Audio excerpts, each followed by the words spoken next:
ایک وقت وہ بھی آتا ہے جب ہماری امیدیں، ہمارا صبر اور ہمارا یقین یہ سب دم توڑ چکے ہوتے ہیں اور ہم ہار کر بیٹھ جاتے ہیں، اور ہم سمجھتے ہیں کہ شاید یہ جو ہم پر مصیبت، رنج و غم کا سایہ بادلوں کی طرح ہم پر چھایا ہے، لگتا ہے کہ ہم سے اللہ پاک ناراض ہیں، پر ایسا نہیں ہوتا۔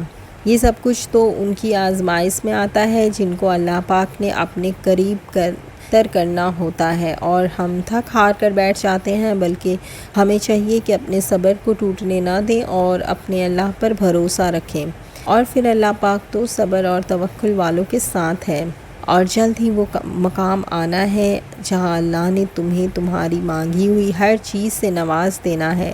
جو دیر لگ رہی ہے اس میں اللہ پاک کی خیر بھی تو ہو سکتی ہے، جو تمہیں آزمائش لگ رہی ہے وہ اللہ کی طرف سے حفاظت بھی تو ہو سکتی ہے۔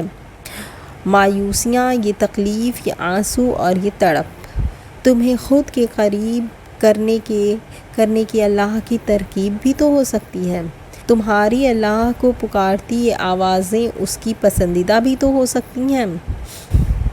پریشان ہو، غمزدہ ہو یا پھر مایوس ہو، ابھی سے ہمت ہار بیٹھے ہو کیوں؟ اپنے اللہ پر یقین نہیں؟ اگر یقین ہے تو یہ سب کیا ہے؟ اپنے اللہ پر یقین کرو، کیونکہ اللہ پتہ ہے تمہیں کیا بتانا چاہتا ہے۔ اللہ پاک کہتے ہیں میرے بندے مایوس نہ ہو کیونکہ یہ جو معجزے ہوتے ہیں یہ مشکلوں میں ہی تو ہوا کرتے ہیں۔